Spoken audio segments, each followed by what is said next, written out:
ग्रामीण विकास मंत्री चौधरी बीरेंद्र सिंह ने कहा है कि अगर संसदीय समिति ने ज्यादा बदलाव किए तो सरकार नया बिल ला सकती है। नए बिल की बात किंतु परंतु के साथ ही सही पहली बार आ रही है सरकार की तरफ से, और इस पर बड़ी खबर यह है कि ग्रामीण विकास मंत्री चौधरी बीरेंद्र सिंह ने कहा है कि नया जमीन बिल ला सकती है सरकार। जो संसदीय समिति की सिफारिशें हैं उनको देखते हुए बिल में बदलाव कर सकती है। आपको बता दें, सरकार पहले टस से मस नहीं हो रही थी, लेकिन अब शायद थोड़ी नरमी के संकेत जरूर आ रहे हैं। एबीपी न्यूज संवाददाता प्रशांत हमारे साथ जुड़ गए। प्रशांत, क्या सरकार का जो स्टैंड है, जो रवैया है जमीन बिल को लेकर, उसमें कुछ बदलाव हम कह सकते हैं कि आ रहा है, जो बयान ग्रामीण विकास मंत्री का आया है?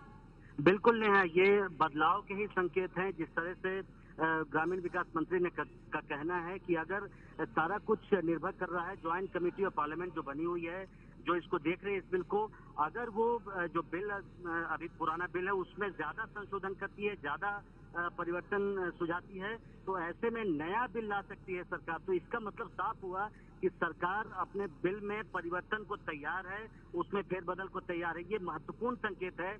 और इसके पहले भी प्रधानमंत्री ने भी अब से कुछ देर पहले जो ऑल पार्टी मीटिंग हुई है उसमें कहा है कि जो भी अच्छे सुझाव आएंगे उसको हम समाहित करने के लिए तैयार हैं। अब देखना ये होगा कि ज्वाइंट कमेटी ऑफ पार्लियामेंट जो है वो किस तरह की रिपोर्ट देती है, वो कैसे परिवर्तन सुझाती है। लेकिन संकेत यही बताते हैं कि जो ज्वाइंट कमेटी की जो रिपोर्ट आएगी उसमें कई बदलाव किए जाएंगे, क्योंकि वहां पर संख्या बल इस प्रकार का है कि रिपोर्ट पारित करवाने के लिए बदलाव करने ही पड़ेंगे।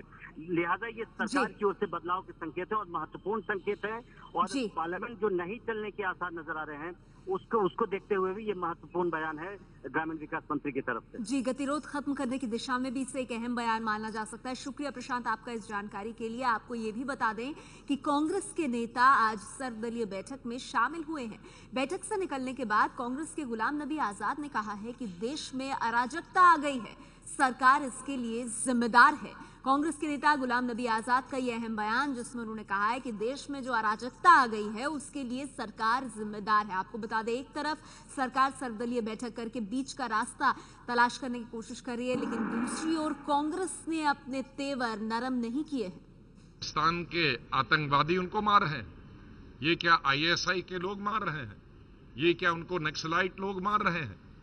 तो जाहिर है कोई बड़ी ताकत, कोई बड़ी शक्ति, कोई सरकार की रूप में इस व्यापम घोटाले के पीछे है।